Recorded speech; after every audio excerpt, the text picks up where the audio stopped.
বাংলাদেশের ড্রোন প্রযুক্তি এখন নতুন উচ্চতায়। বাংলাদেশীয় ড্রোন দেখে আতঙ্ক ভারত ও মালয়েশিয়ার। সাম্প্রতিক উন্মোচিত KX-2 অ্যাটাক ড্রোন নিয়ে আলোড়ন সৃষ্টি হয়েছে।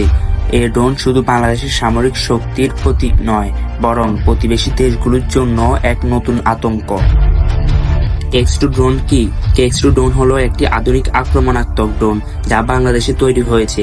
এটি নজরদারি, লক্ষ্য চিহ্নিতকরণ এবং সরাসরি হামলার সক্ষমতা রাখে। প্রায় 15 থেকে 20 কিলোমিটার দূর থেকে লক্ষ্যবস্তুতে নিখুঁত হামলা চালাতে পারে এই ড্রোন। বড় কথা হলো এটি সম্পূর্ণভাবে দেশীয় প্রযুক্তিতে তৈরি। প্রতিবেশী দেশগুলো উদ্বেগ কেন? KX-2 ড্রোনের কার্যকারিতা নিয়ে চিন্তিত, কারণ এই ড্রোন সীমান্ত এলাকার নজরদারি এবং দ্রুত প্রতিরোধমূলক হামলার ক্ষমতা রাখে। বিশেষ করে মায়ানমারের সঙ্গে চলমান সীমান্ত উত্তেজনার প্রেক্ষাপটে এই ড্রোন এক গেম চেঞ্জার হতে পারে। এমনকি ভারতের প্রতিরক্ষা বিশ্লেষকরাও বলেছেন বাংলাদেশের এখন নতুন যুগের যুদ্ধের সক্ষমতা অর্জন করেছে।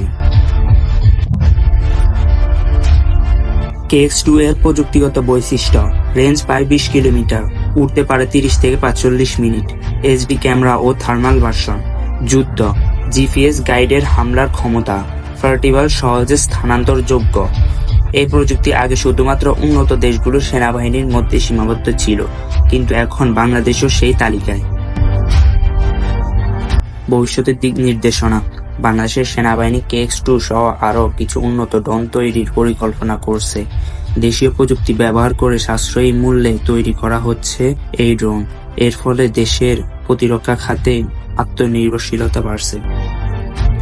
KX-2 শুধু একটি ড্রোন নয়, এটি বাংলাদেশের সামরিক সক্ষমতার নতুন দিগন্তের প্রতীক। আপনার কি মতামত? বাংলাদেশ কি এখন দক্ষিণ এশিয়ার একটি নতুন সামরিক শক্তি হয়ে উঠেছে? কমেন্টে জানাতে পারেন আপনার মতামত।